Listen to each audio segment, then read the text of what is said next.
Hi, this is Sean, Hi, this is Isaac. and this channel's called Wolf Dog Moon. And today we're gonna take a look at the Spongebob movie, Sponge Out of Water. If you like this kind of content, smash that like button. Subscribe to our channel and ring the bell, and also comment and share. Let's get into this. Alright, so we're looking at this today, and Isaac, nice and loud and clear, let us know what you like or don't like about this movie. So this is the second SpongeBob movie. So it was released in 2015. Okay.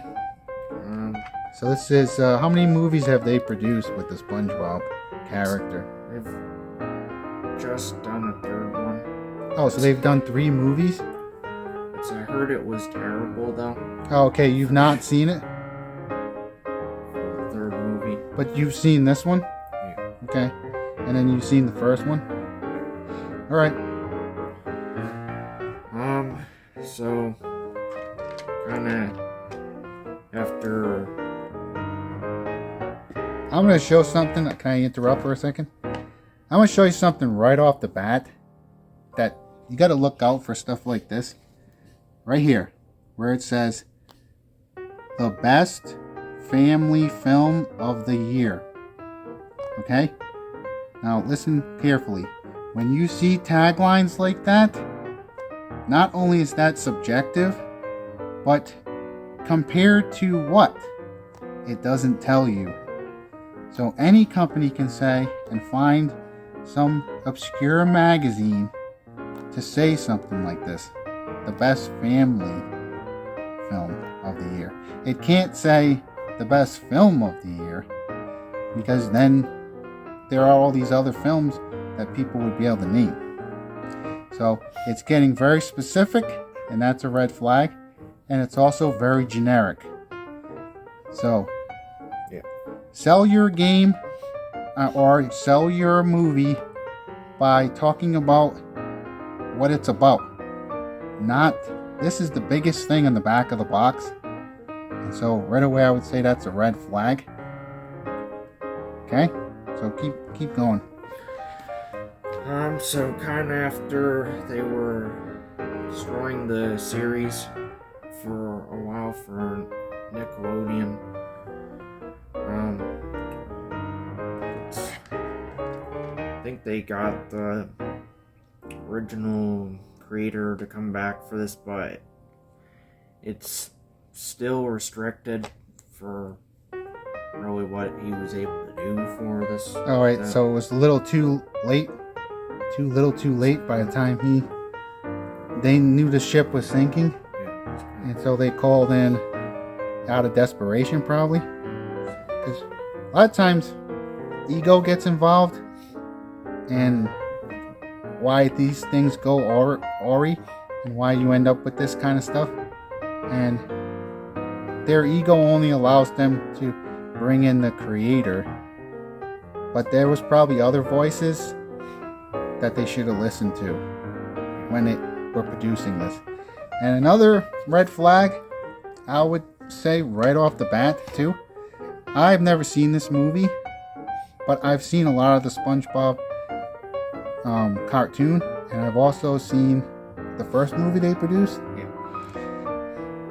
Right away you got a 3D version and CGI of some sort, where the cartoon was drawn in a more organic way and distinctive. So now you got the homogeneous quality of all this CGI junk. And I call it junk because it's a crutch that it seems like every studio falls back on this crutch, and this crutch is not holding up. It barely held up to begin with, and it's really not holding up in 2022 when we're filming this review. This is silly, Mr. Krabs. Then you got the Incredible Hulk without a head, and then you have Squidward. They're trying to make it could have been cool if this was done in claymation, but this instead is CGI made to look like claymation. And then you got something like this, a furry, realistic looking squirrel. This doesn't feel like SpongeBob. And then you turn this to the other side, and on the show, right, the TV show, you had the intros with the guy that was a pirate. Yeah. He did the voice of SpongeBob, right? But he was like a goofy pirate, right? Yeah. And he had a goofy parrot on him. Yeah. And it was just meant to get you ready for the show. Yeah. And then here they got a Jack Sparrow, something out of a Disney, the Disney Pirates of the Caribbean. Like, he looks like if you gave him a guitar, he could be with Ozzy Osbourne or something, playing on stage. So, what else, Isaac? What's funny about the claymation thing is they did make an episode after this that was in claymation. So they could have done that, but they didn't for this movie though.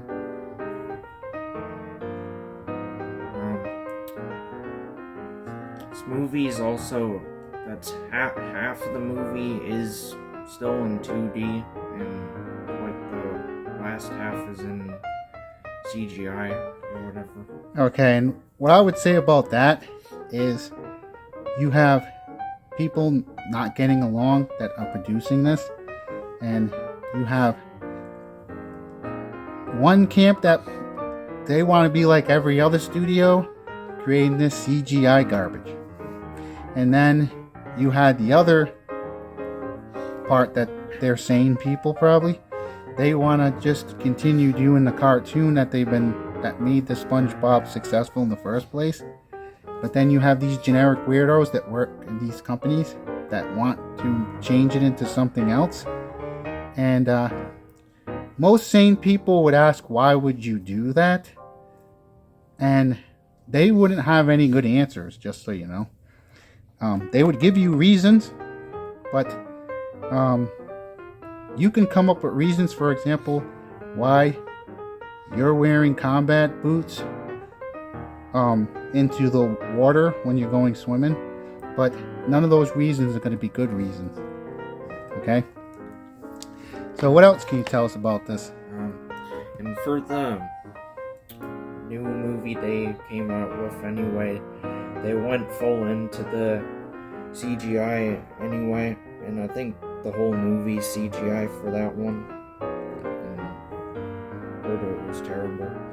And then they go get people Antonio Banderas.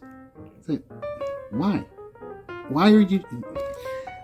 We know why, but let's open this up. Now, who would you recommend this for?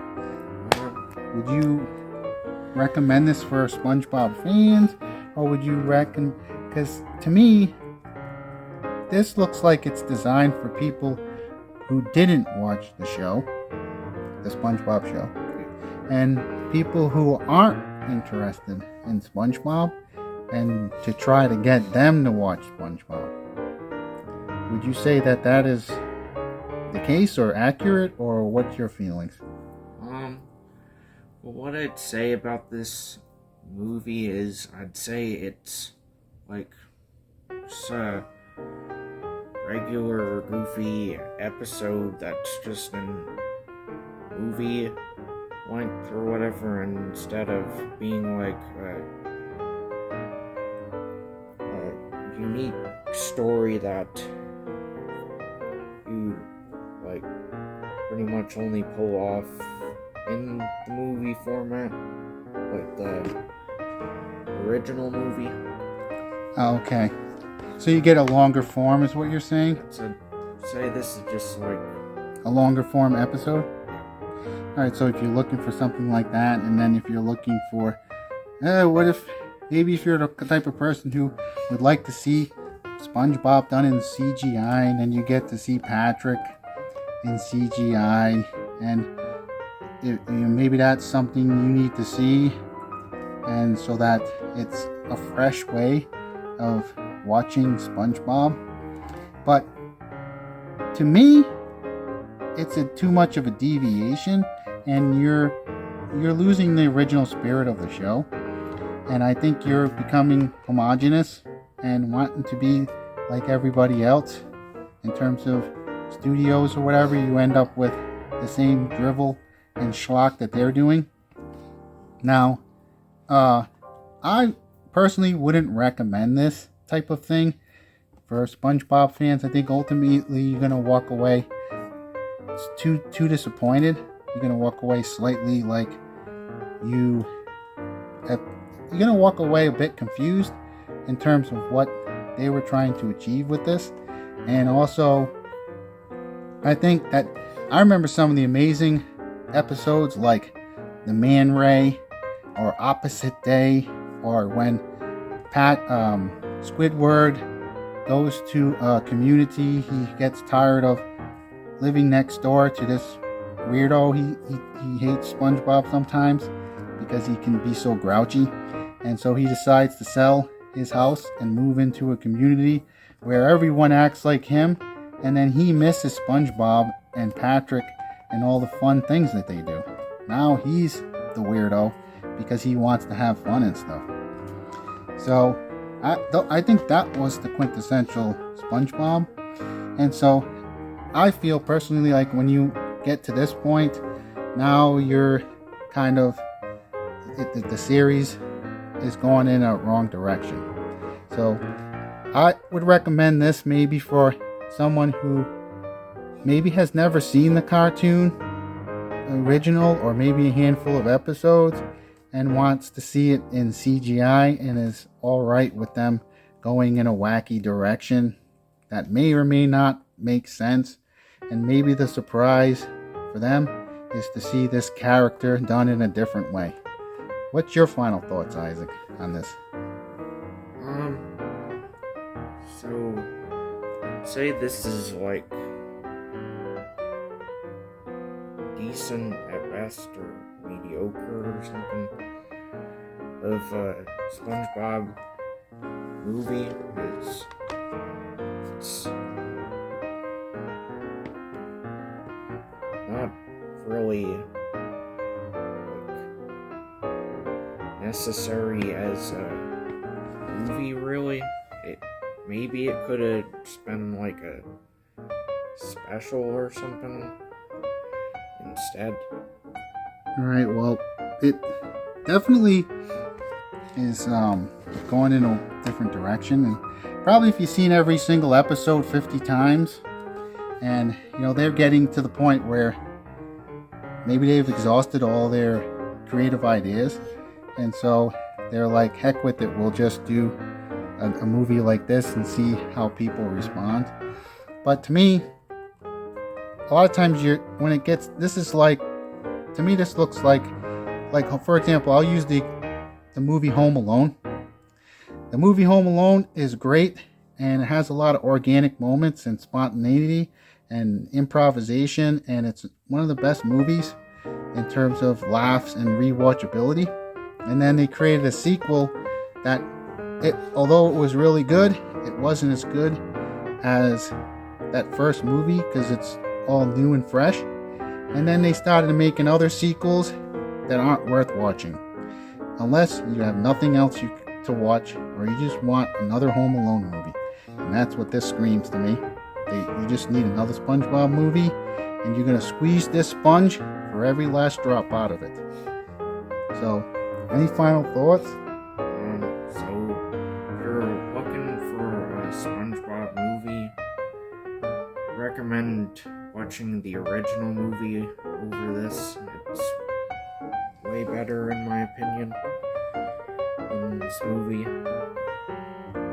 Say this movie's probably at least better than the new movie, but it's still mediocre. Okay. So, comment down below what you think about this movie, If this is your favorite SpongeBob movie, let us know why in the comments. And we hope that this video finds you having an amazing day. And we want your spirits to remain high. And we want you to have a blessed day.